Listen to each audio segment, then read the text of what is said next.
So Tad, who was on the National Guard team assigned to the Division of Emergency Management, and Ben Nelson came down. They brought me clothes, and there was nothing. There was nowhere to stay in Charlotte County. Everything was destroyed. So Tad found a place down in Fort Myers we could go stay at.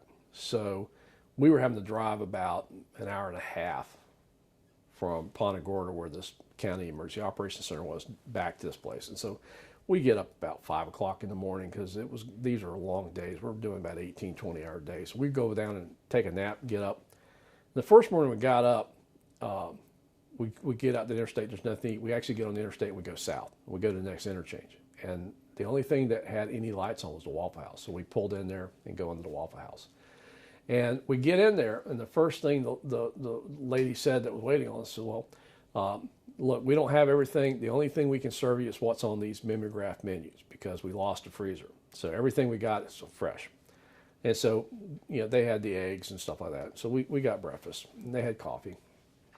And the next day, we get up, and instead of having to turn right, there was a Waffle House open at that interchange.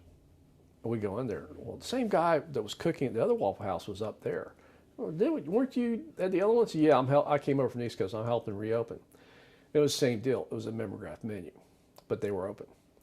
And at the time, we were dealing with about 20 counties that had been impacted by Charlie. And we had all these numbers thrown out, and it was getting really confusing because 5,000 people without power in DeSoto County was a lot different than 5,000 people without power in Orlando.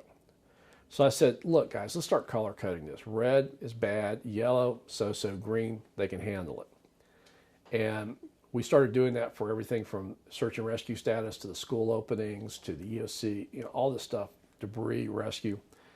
And they slipped a slide into my slide deck, and it was the Waffle House. And if the Waffle House was closed, it was red. If the Waffle House was open but had a limited menu, it was yellow. And if the Waffle House was open and had a full menu, it was green. And it was originally just done as kind of a joke. But by the time we get through with the next couple of hurricanes, and we're now dealing with Ivan, we had really been trying to increase the speed of the state response. And historically, the state would wait till the locals had done damage assessments and request assistance. That took too long. So the state would send teams in to do assessments. Well, that still took too long. I asked a question, why don't we just respond like it's bad? Well, how do we know we're getting to the area of heavy impact? And that's kind of where the Waffle House Index started working for us, particularly out in the Panhandle, because I don't think there's an interchange you can get to that doesn't have a Waffle House on it. We said, well, go. If the Waffle House is open and got a full menu, it's not that bad. You'll have blown down signs. There'll be some damage, but it's not that bad. Keep going. If you get there and the Waffle House is open but it's got a limited menu, search and rescue teams don't stop. This is probably where we got more mass care issues. We know we got power outages. We know we got water problems. But if they're open, it's not that bad yet. But if you get there and the Waffle House is closed because of the storm, that's pretty bad. Go to work. And it was a rough rule of thumb. We saw this in Katrina. We got to Mississippi. Coming off the interstate, they were yellow. When they got down to the coast, it was red. They were slaps. They were totally gone. And so it just became kind of this interesting observation that if anything's going to be open in the aftermath of the disaster, one of the first things that was always open is Waffle House. So the Waffle House Index got pretty popular.